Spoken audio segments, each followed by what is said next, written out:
Hello everyone, welcome to my channel. আশা করি সকলে ভালো আছো। শর্ট বানাতে গিয়েছিলাম কিন্তু এটা শর্টভাবে হলো না, তাই বড় ভিডিওই হয়ে গেল।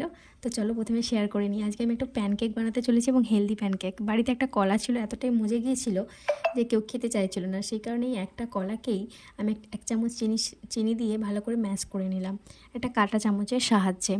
তো কলাটাকে ভালো করে ম্যাশ করে নেবার পরে আমি এর মধ্যে আমার কাছে থাকা একটা ছোটো বাটির সাহায্যে, যেটা প্রায় 100 গ্রামের মতো ধরো, আটা আমি এর মধ্যে অ্যাড করলাম। আর ওই বাটিরই হাফ বাটি মানে 50 গ্রামের মতো রাগি পাউডার, সেটাকেও আমি এর মধ্যে অ্যাড করলাম। তো এবার অল্প অল্প জল দিয়ে আমি এই মিশ্রণটাকে ভালো করে মেখে নেব। তারপর সবার শেষে আমি 1 কাপের মতো দুধ অ্যাড করব, তবে আমি এখন সেটা করব না।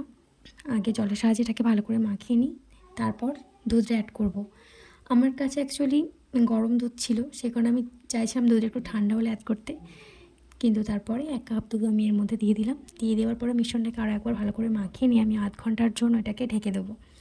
তারপর আধ ঘন্টা পরে দেখো এরকম একটা টেক্সচার চলে আসবে, জল এবং দুধ সবটাই টেনে নেবে।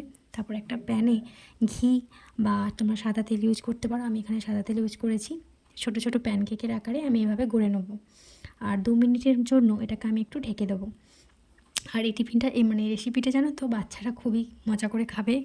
আর এটা খুব হেলদি একটা টিফিন হবে বাচ্চাদের জন্য। তো এক পিঠটা হয়ে যাওয়ার পরে আমি অন্য পিঠটাকে এভাবে উল্টে দেবো।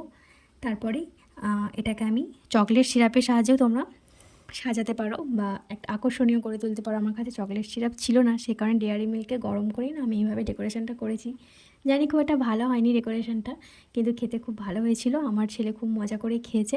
বাড়িতে এরকম ছোটো পুচকেরা থাকলে এরকম বানিয়ে দিও, ওদেরও খুব ভালো লাগবে এবং ওদের জন্য এটা হেলদিও হবে। আর যদি ভালো লেগে থাকে একটা লাইক দিয়ে দিও আর সাবস্ক্রাইব করে পাশে থেকো। টাটা।